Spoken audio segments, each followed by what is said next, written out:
तो बड़ा गेट है, तो संभावना है कि गेट लगा रहे हैं यहाँ पर एक और निकलने का।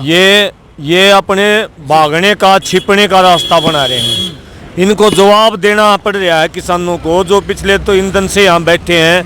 न्याय की गुहार जो लगा रहे हैं एसपी साहिबा से कि हमें न्याय चाहिए।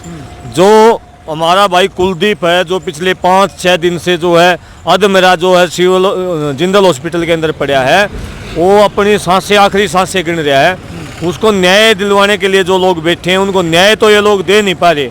उनसे आँख ना मिल जाए, इसलिए पिछले दरवाजे, चोर दरवाजे तैयार किए जा रहे हैं। कानून को तोड़ के, कानून को हाथ में लेके, संपत्ति अधिनियम की अवहेलना करे।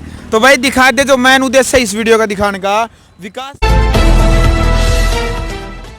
नमस्कार, मैं हूं अजय भारद्वाज और आप इसमें ग्राउंड मीडिया देख रहे हैं और किसान आंदोलन से जुड़ी तमाम तस्वीरें लगातार आप सभी के सामने लेकर के आने लग रहे हैं। फिलहाल भाई सी कोर्ट का जो घेराव कर रखा किसानों ने, यहाँ पर हमारी टीम पहुंची है और कैमरामैन ने कहूँगा घुमा के दिखा दे एक बार भाई।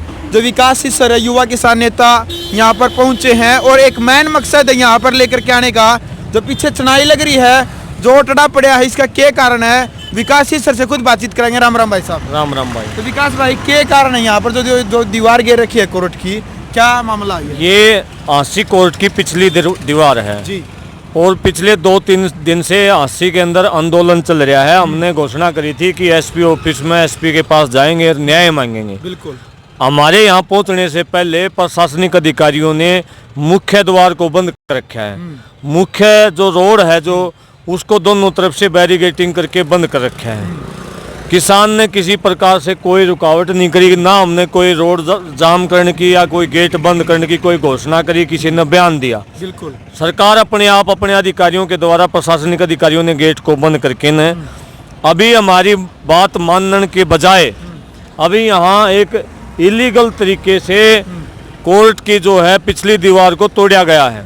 यहाँ बहुत सारे 50 के करीब कार्यालय हैं, पिछली दीवार को तोड़ा गया है। ये मैं समझता हूँ कहीं ना कहीं बिना किसी कारण के इस प्रकार से सार्वजनिक संपत्ति को डैमेज करना, तोड़ना, ये कहीं ना कहीं संपत्ति अधिनियम एक्ट के तहत कानूनी रूप से जुर्म है। तो एक गेट और ले रखा है जी, है इस सामने कैमरामैन को घुमा के दिखा दे, जो बड़ा गेट है, तो संभावना है कि गेट लगा रहे हैं यहाँ पर एक और निकलने का। ये अपने भागने का, छिपने का रास्ता बना रहे हैं।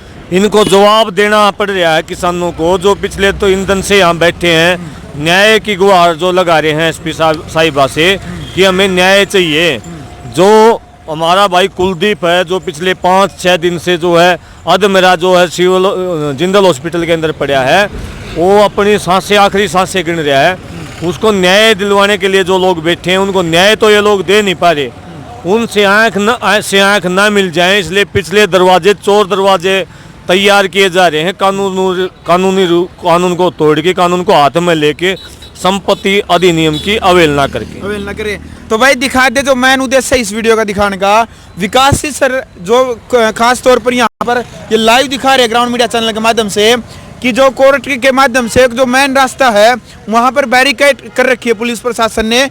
किसानों का कहना है कि हमने कोई गेट नहीं रोका, कोई रोड जाम नहीं कर रखा, हम तो केवल विरोध प्रदर्शन के लिए यहाँ पर पहुँचे हैं। और जो सार्वजनिक संपत्ति को जो नुकसान पहुंचा जाता है, उस एक्ट के अधिनियम के अनुसार जो कानूनी कार्रवाई होनी चाहिए वो होनी चाहिए, ये इनका जो कहना है विकास सरकार। और यहाँ पर देख सकते हैं कोर्ट का एक नया गेट यहाँ पर पिछले दरवाजे से लगाया जा रहा है।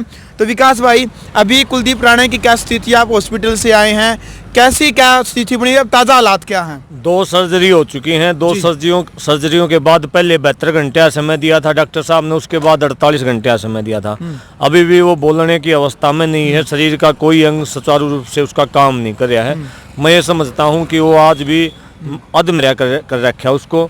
और गजब की बात यह है कि हमारे आसी की जो एसपी साहिबा है, वो आज भी ये पूछ रही है कि जो मुकदमा दायर करने की वजह बताओ, और तरह तरह के बयानबाजी कर रही है। कभी कभी मृगी हो रही है, कल नया बयान आया है कि घटना स्थल से अलग जगह के ऊपर गिरा है।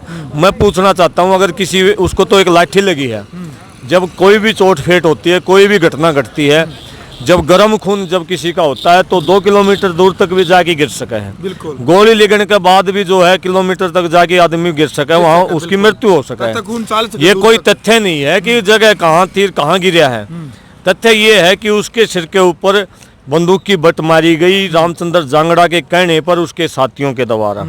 तथ्य ये है कि उसी बट के कारण से उसके सिर के अंदर जो ब्रेन के अंदर चोट लगी है, जिसके कारण से उसको वो जो जहां गिरा है उसकी वजह से जो आज वो जिंदल हॉस्पिटल के अंदर दाखिल है। और ये कोई काम नहीं है कि आप जस्टिफाई करें, पुलिस का काम नहीं है।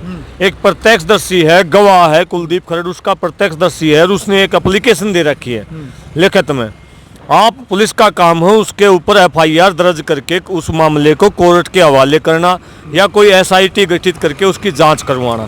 प्रथम दृष्टि उसके ऊपर एफआईआर होनी चाहिए और प्रावधान भी किया गया है कि 24 घंटे के अंदर एफआईआर करके अपलोड कर दी जाऊँ। आपने नॉर्मली देखा भी होगा, लेकिन आज ये 5 से 1 हफ्ता होने को है, लेकिन ये एफआईआर नहीं कर रहे। कहीं ना कहीं जो है सरकार का भारी दबाव में काम कर रहे हैं और ये जो है प्रशासन के लिए भी महंगा पड़ेगा, सरकार के लिए भी महंगा पड़ेगा। हम यहाँ से खाली नहीं जाने वाले हैं। तो क्या रणनीति, अभी कल मोर्चे की मीटिंग हुई सिंघू बॉर्डर के ऊपर भी 26 नवंबर को लेकर के भी, और खास तौर पर जो आसी जो न्याय धरना अपने नारनौंद के अंदर जो बातचीत हमने की थी, तो आपने कहा था कि ये न्याय धरना है कुलदीप राणा के लिए। अब जो आसी के अंदर जो धरना चल रहा, अब आगे की रणनीति क्या, क्योंकि पूरे हरियाणा की नज़र इस आंदोलन के ऊपर भी और इस धरने के ऊपर यहाँ पर टिकी हुई है। क्या कुलदीप को न्याय मिलेगा या नहीं मिलेगा, क्या रणनीति आगे की बताइए। एक तो निश्चित तौर पर किसान परिवार जहाँ बैठा न्याय लेकर उठेगा जी, और हमने लिया न्याय, चाहे टोहाना की बात हो, सिरसा की बात हो, हिसार की बात हो, करनाल की बात हो। बिल्कुल।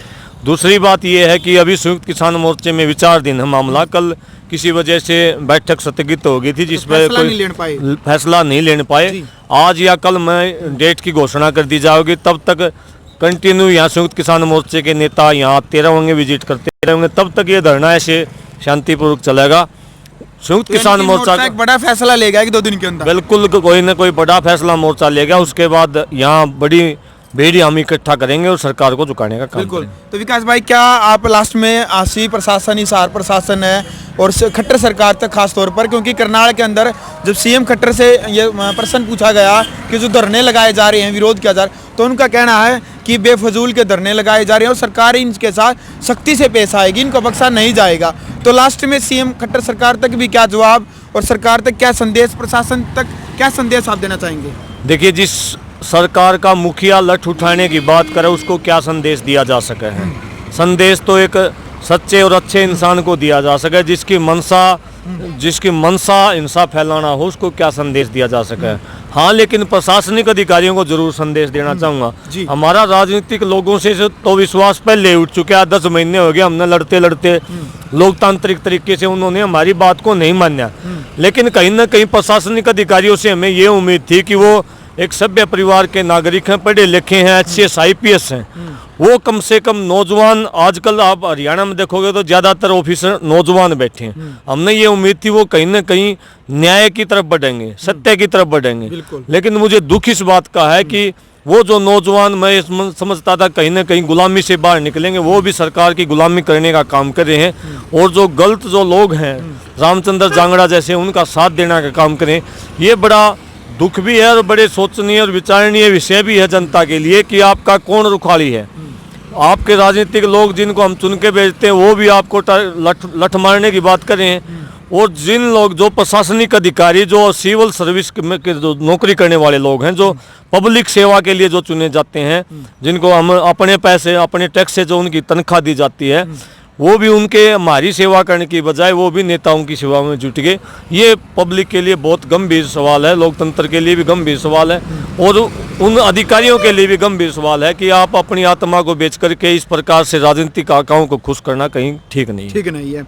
चलो भाई, वीडियो आपने देख लिया। फिलहाल का जो मुद्दा है, जो कोर्ट का जो एक अलग से रास्ता बनाया जा रहा है, क्योंकि मेन गेट के ऊपर है, किसान वहां पर धरने पर बैठे हैं, लेकिन किसानों का कहना है कि रास्ता हमने नहीं रोका है। जिस प्रकार से बॉर्डर भी जो सील वो दिल्ली पुलिस ने या फिर हरियाणा पुलिस ने कर रखे हैं, किसानों ने नहीं कर रखे। इसी प्रकार से अभी भी किसानों का कहना है कि मेन गेट जो कोर्ट का वो हमने नहीं रोक रखा, वो खुद पुलिस प्रशासन ने रोक रखा है। तो 4-5 मुद्दों को लेकर के जो ताज़ा हालात, जो कुलदीप राणा जो सातरोड गांव से हैं, उनकी जो फिलहाल की जो स्थिति क्या है, उसको लेकर के हमने विकास सर से जो बातचीत की है।